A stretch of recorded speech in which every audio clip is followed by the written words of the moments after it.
Hey, thanks for watching. I want to talk to you for just a minute about a different conception of time than we usually have. Hebrew conception of time that's radically different from the way that we think about the past as well as the future. Now, when we talk about the future, we use language that suggests that we're walking toward the future. So we say things like, I don't know how I'm going to face tomorrow. Or on a more positive note, we talk about pushing forward into the future. But when in the Old Testament, when the Hebrews talked about the future as well as the past, they talked about it in a completely opposite way than we do. So for them, when they talked about the past, they used a word kedem, which means in front of. So for the Old Testament people, for the Hebrew people, the past was not behind them, but it was kedem. It was in front of them.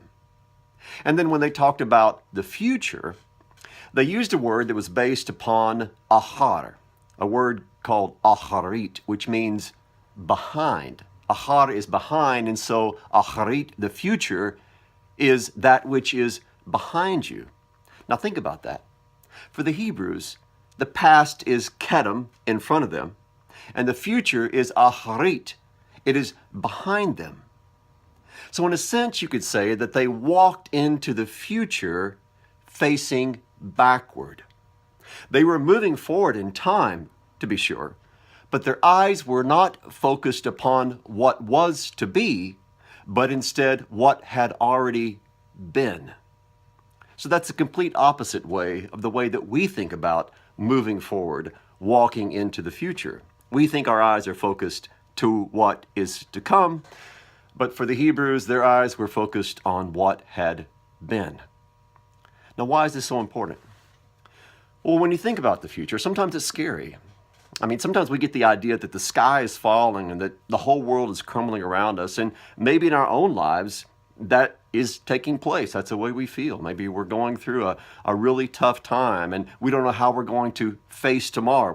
We don't know how we're going to walk into the future. Well, the Hebrew helps us here.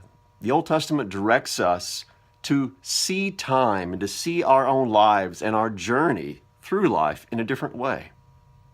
Because when we walk into the future facing backward, when we understand that the past is kedem, the past is in front of us, then what we see in that past is the faithful, loving, ongoing action of God on our behalf. We look to the past, where Christ took upon himself all of our iniquities, reconciled us to the Father, and made us God's own children.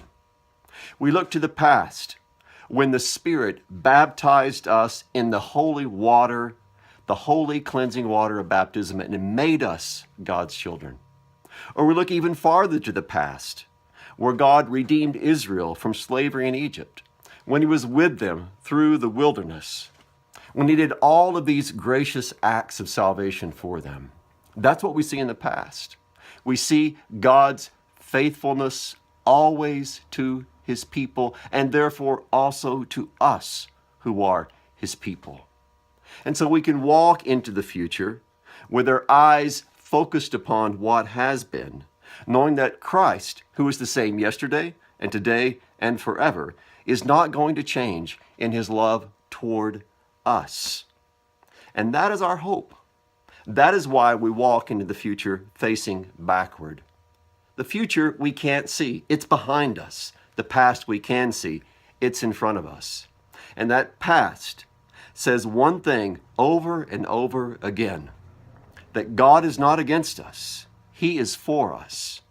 He is for us in Jesus Christ, and he will always be for us in Jesus Christ.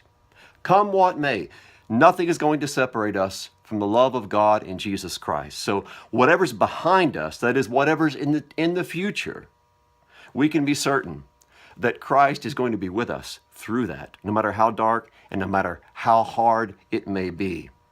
Because when we are in him, we have the confidence that we are more than conquerors through Christ Jesus. So let that be your confidence, and let that Hebrew way of time reconfigure your own way of thinking about your life and how you walk into the future full of hope, because that future is in the hands of Christ, the very Christ who's been faithful to you through all these years.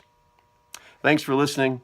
And if you'd like to see some other resources that I put together, go to my website, chadbird.com, where I've got a lot of articles that you can read and share with your friends. So appreciate it and have a great day.